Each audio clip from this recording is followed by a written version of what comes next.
का हो सुनी है कि तार शादी होता। हाँ हो, तारा पता नहीं खे सगरो कार्ड बटा गई। हई आखिरी कार्ड तोहरे खातिर धैले रहनी हा, ला तू आ जइहा।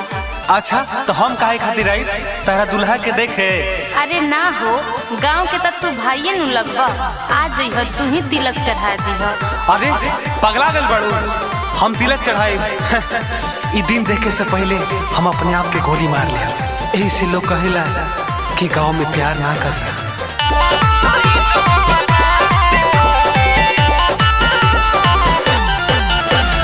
होता दिया है पिया हमें हमर टीचर बारे पैसा वाला तू तो फटीचर। ए हटा हटा, होता दिया है पिया हमें हमर टीचर बारे पैसा वाला तू तो फटीचर। तू ही तिलक चढ़ाई हो हमार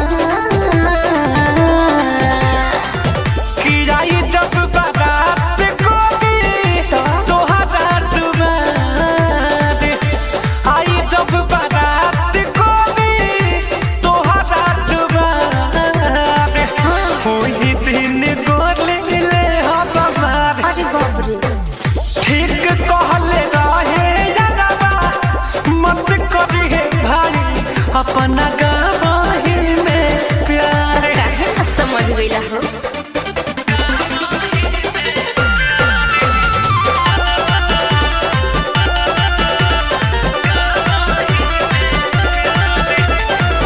गलती हो मन से बोलबा यरऊ हो नदानी में बन के भाई सुधार ली हो रिश्ता आपन जवानी में।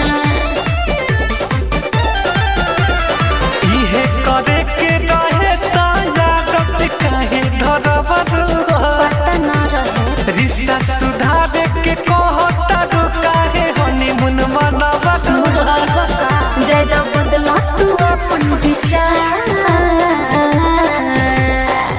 किराए जब बारात कोगी तोहरा दुआर आई जब बारात कोगी तोहरा दुआर ओही दिन गोली ले हम मार।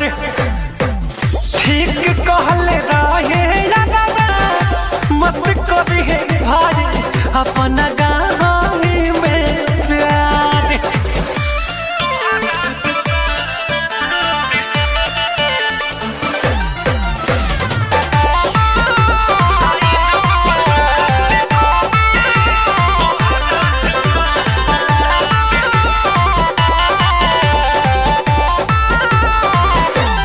हमारा बारात में अमित अनारी पतल चलाई हा, दूल्हा के द्वार पूजा में गोदी उठलाई हा।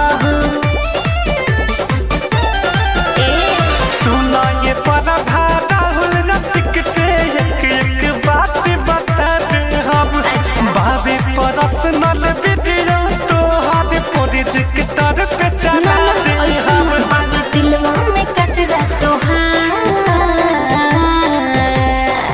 किराए जब बारात कोगी तोहरा दुआर आई जब बारात कोगी तोहरा दुआर ओही दिन गोली ले हम मार।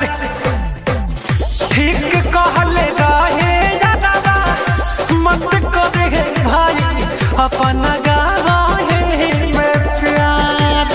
होता बियाह पिया हमें हमर टीचर बारे पैसा वाला तू तो फटीचर। तू ही तिलक चढ़ाई हो हमार